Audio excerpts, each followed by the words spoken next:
Well, first of all, I have to tell you one little thing. My first contact with the limestone industry was from my father. And he worked in a quarry besides working in a farm. And he was snaked by a cable, and I don't know whether it knocked him off of a ledge or what, but anyhow, it destroyed his liver. So we had to get off of the farm and move to the city, and he died when I was 6 years old. That's my first contact with limestone industry.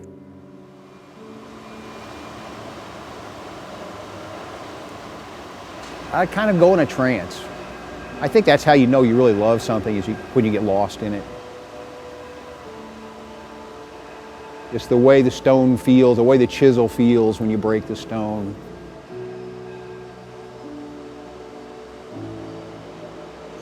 As a child, I would hang out with Dad at the mill he worked at, and on Saturdays, and would fish in the slurry pond and run around the mill chasing the cats. And used to come over and stand in the window and watch people cutting the finials for the washing cathedral, and was astounded. It seemed nothing was happening.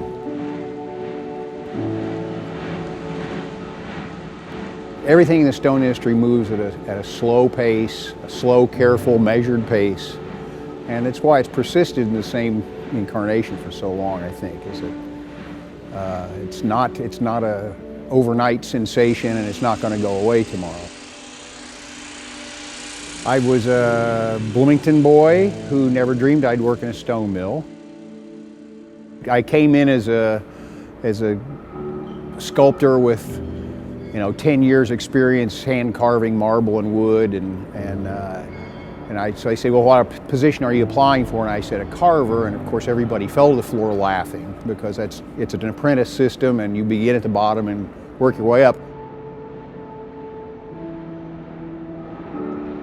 I'd gone to college for 2 years, and I didn't know what I wanted to do.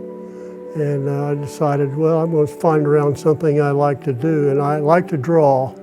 And that point in time, to be a limestone draftsman, you had to go to school for 4 years. So we would go one night a week and go to school. One of the greatest parts of drafting that makes it worthwhile is to go see buildings that you've made the drawings on, the fabrication tickets, and then get to see it. And I'd get to go to Washington, D.C., go to Chicago, go to Indianapolis, and see buildings that you worked on, you made the drawings. It's a really rewarding thing to see what you've accomplished.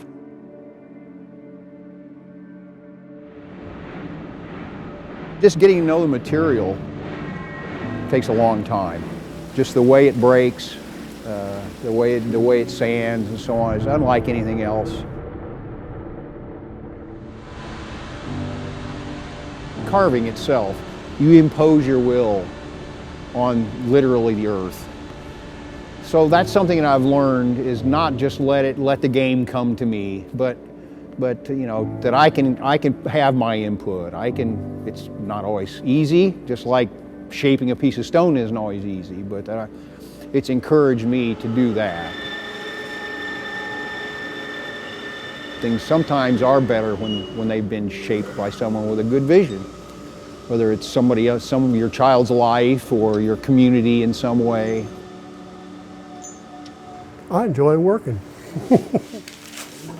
That's a joy in life, is to get out and do something. When you get so old, you have to sit at home and, nah, that's no fun.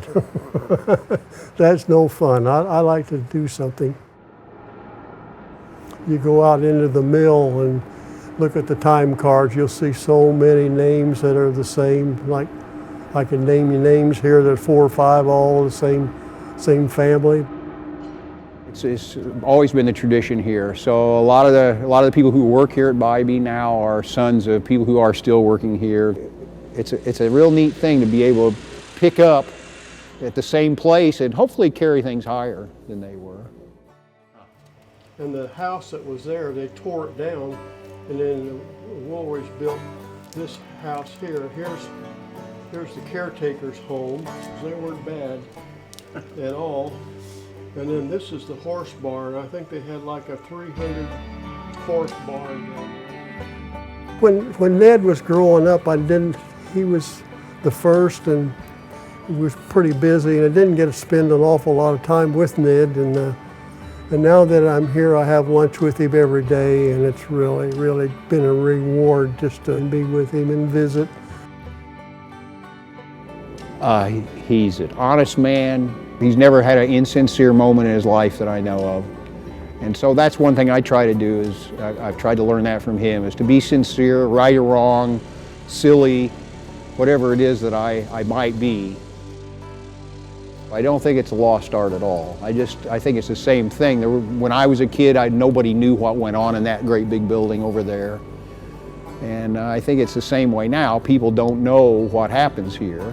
I would like to retire from here as this be a mecca for art carving and sculpture. I'm not surprised that he's a stone carver because he has a lot of art talent about him. My book, he's a good one. He's a good carver. So he and I get to have lunch together every day, and which is a blessing. He'd gotten to work with my younger brother for a number of years in a mill, so now I get my time with Dad. And he's turned me on to a lot of the history of Bloomington and the stone mills here in the Stone Belt. When I first started out with Bloomington Lime, there was a guy that worked there, and his name was Bela Molnar. He was a little short Hungarian, and he said, my dad was a stone carver, and he said, you know the statue on the south side of the courthouse in Bloomington? He said, my dad carved that, and he uses my mom as the model. Yeah, just the people. Anywhere you go, it's the people that makes it interesting.